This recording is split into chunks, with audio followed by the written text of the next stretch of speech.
Chers amis fidèles du Padre Pio, bonjour. Mon nom est Jean Goyard et vous assistez au programme Grâce au Padre Pio, c'est-à-dire notre programme d'interlocution avec vous, les commentaires de vos commentaires en somme.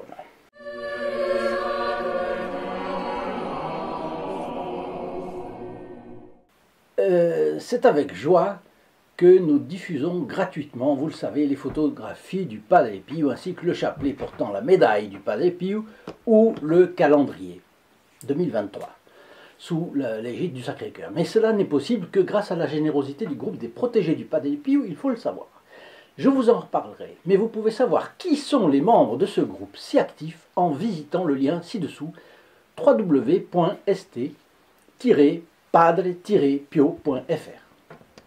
L'objectif de notre chaîne est d'amener la présence consolatrice du Padre Pio dans les foyers et de rappeler ce qu'il disait lui-même de sa mission, c'était arracher les âmes aux griffes du diable. Et il continue de le faire aujourd'hui du ciel où il se trouve. Pour recevoir gratuitement photos, chapelets ou calendrier 2023, soigneusement illustrés, soit pour vous, soit pour un de vos proches, il vous suffit de téléphoner au 08 05 36 08 47, appel gratuit depuis la France métropolitaine, coût d'un appel local depuis les DOM-TOM et depuis le Canada, composez le 1 844 398 88 67. Le témoignage d'Anne m'est arrivé par courrier pour Noël, c'est-à-dire il y a 2 mois.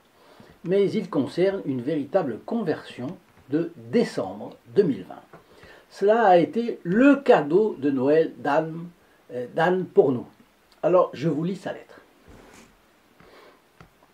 Grâce au Padre Pio, le 7 décembre 2020, à 10h30, j'ai vécu le plus beau jour de ma vie. J'étais à un carrefour de ma vie où je devais prendre une décision. J'étais perdu, ne sachant comment faire avec, sur mes épaules, le poids de mes erreurs, de mes péchés, qui m'empêchaient de trouver la paix. Je suis tombé sur une vidéo de Sur les pas du Padre Pio. Cela a attiré mon attention et jour après jour, j'ai continué à visionner les vidéos. Un soir, j'ai demandé au Padre Pio de me faire un signe afin que je prenne la bonne décision. Le lendemain matin, j'avais la réponse. J'ai donc agi en conséquence et me suis senti comme accompagné, soutenu, mais je n'étais pas encore délivré de mes tourments. Puis me vint un besoin irrépressible de me confesser. Ce que je n'avais jamais fait de ma vie. Quelque chose me poussait à le faire. Je me suis rendu au presbytère et j'ai demandé à me confesser. On m'a répondu que l'emploi du temps du prêtre ne le permettait pas ce jour-là, et l'on m'a fixé un rendez-vous pour 4 jours plus tard. Le jour en question, j'étais mal à l'aise. J'avais très chaud, un malaise très étrange. Le prêtre m'a fait asseoir et m'a dit qu'il avait quelques petites choses à faire avant de me confesser. Il entrait et sortait de la pièce, affairé, tout en me jetant un regard bienveillant. Puis, la confession a commencé. Elle a duré 1 heure. Les larmes coulaient sur mes joues comme une fontaine, sans que je puisse les contenir. Le prêtre m'a dit de le suivre, et nous sommes allés devant l'autel. C'est-à-dire que le prêtre était tout à côté de l'église, où il avait une chapelle interne au presbytère. Là, il m'a regardé intensément, et m'a dit en posant sa main sur mon épaule que j'étais pardonné de tous mes péchés, et que Jésus m'aimait. J'avais l'impression d'être en présence du Padre Pio et du Christ en même temps. J'ai aussitôt ressenti un immense amour et une paix intérieure que j'avais tant espéré et n'avais jamais pu trouver. Grâce au Padre Pio, j'ai retrouvé Dieu. Merci à votre chaîne qui permet encore au Padre Pio, au-delà de la mort, de nous mener à notre Seigneur Jésus-Christ et sa Sainte Mère. Cela a été le plus beau Noël de ma vie. Dans sa simple authenticité, ce récit nous fait, pour ainsi dire, toucher du doigt la grâce acquise par les mérites infinis de notre Seigneur Jésus-Christ. Celui-ci prend part au moindre événement du moindre de ses fils et de ses filles pour lesquels il a versé son précieux sang. Il le fait avec une magnanimité, une délicatesse, une douceur incalculable. Et le Padre Pio continue à arracher les âmes aux griffes du diable. Dans le récit d'Anne, je relève qu'elle ne s'était jamais confessée. Et sa confession a marqué le plus beau jour de sa vie. Alors, si vous aviez un doute sur la nécessité de vous confesser, n'hésitez plus. Le témoignage d'Anne est le meilleur des signes pour chacun de nous. Elle ajoute qu'avant la confession, elle a ressenti un étrange et fort malaise. Tout le monde a compris que le diable était furieux et essayait un stratagème pour empêcher la confession. Mais Notre-Dame l'a écarté. Enfin, Anne ajoute que le Noël qui a suivi, environ 3 semaines après, donc, puisque c'était le 7, donc le 25 décembre, c'est 3 semaines après le 7, plus ou moins, a été le plus beau Noël qu'elle ait connu. Et là, je n'ai aucune peine à le croire.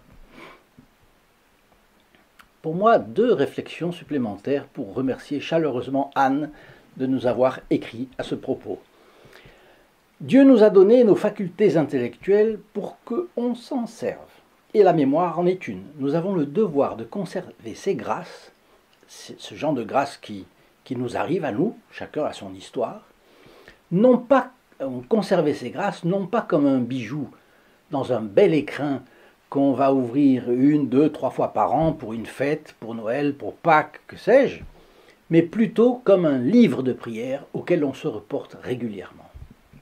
Un directeur spirituel disait « Quand nous sommes généreux avec Dieu et que le vent de la grâce gonfle la voile de notre bateau, il est bon de se rappeler que lorsque nous étions livrés à nous-mêmes, nous étions médiocres.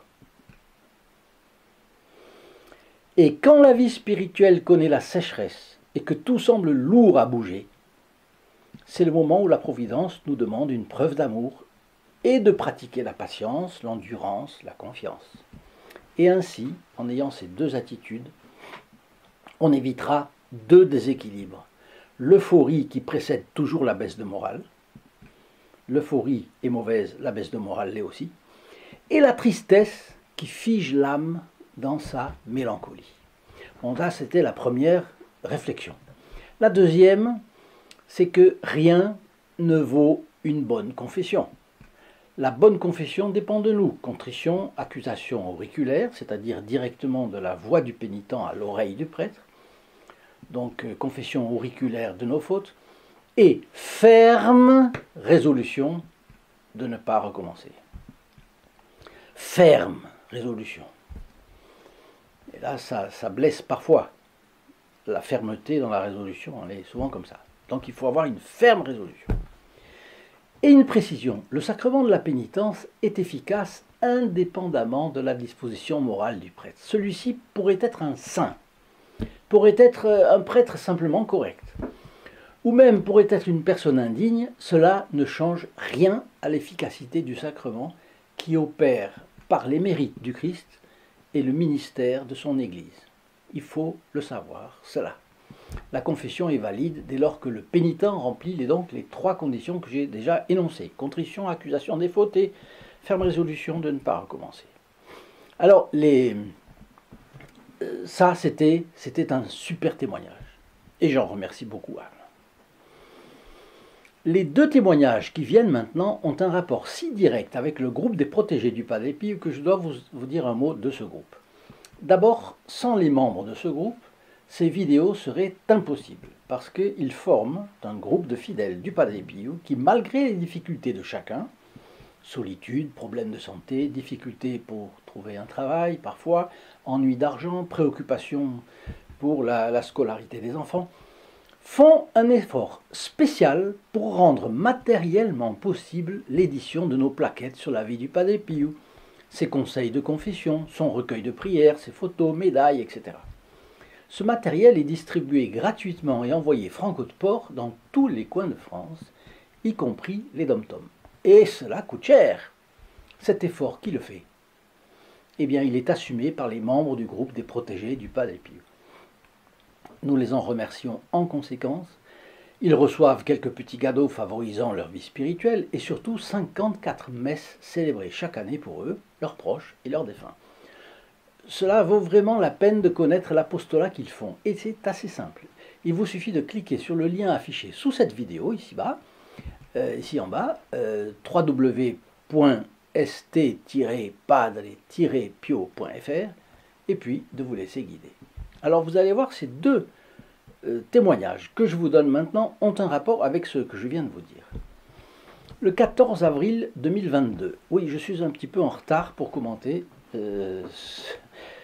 mais vous allez voir, Serge, c'est Serge qui nous écrit. C'est un protégé du Padre Pio, justement. Et il nous écrit cela. Je témoigne d'un événement qui aurait pu mal se terminer pour moi. Mi-novembre 2021, j'ai subi dans l'urgence une intervention chirurgicale. Et le chirurgien m'a enlevé in extremis la vésicule biliaire prête à exploser tant elle était pleine de cailloux. Après l'opération, dans la chambre de la clinique, le chirurgien m'a dit qu'il m'avait sauvé la vie. Le soir venu, je me suis endormi, j'ai fait un terrible cauchemar et je me suis brutalement réveillé. Et là, grande surprise et grande joie. J'ai vu, qu'est-ce que vous croyez qu'il a vu? J'ai vu le visage du Padre Pio défiler devant moi comme les images d'un film. J'ai aussitôt compris que c'était lui qui m'avait sauvé la vie. Le Padre Pio avait sauvé la vie de son protégé. Voilà ce qu'a fait pour moi mon cher Padre Pio, et j'y pense très souvent. Encore un grand merci pour les fioretti que vous nous partagez et que je regarde avec plaisir. Et puis, nous avons le témoignage de Luca, du canton de Genève, donc en Suisse. Il nous dit « Je suis un converti au catholicisme et depuis, je suis un grand admirateur du Padre Pio. Grâce au bon Dieu, je suis tombé sur votre chaîne YouTube et je regarde les épisodes que vous commentez, surtout dans le but d'en apprendre davantage sur le Padre Pio. C'est avec une grande joie que je suis devenu donateur pour la diffusion de sa vie, que je partage également vos vidéos. Les cadeaux que j'ai reçus de vous me réchauffent vraiment le cœur. Je suis sûr et certain que le Padre Pio vous est reconnaissant de là où il est. Surtout, continuez comme cela et ne lâchez rien. Si vous avez, vous voyez, si vous avez réfléchi un peu, il nous remercie.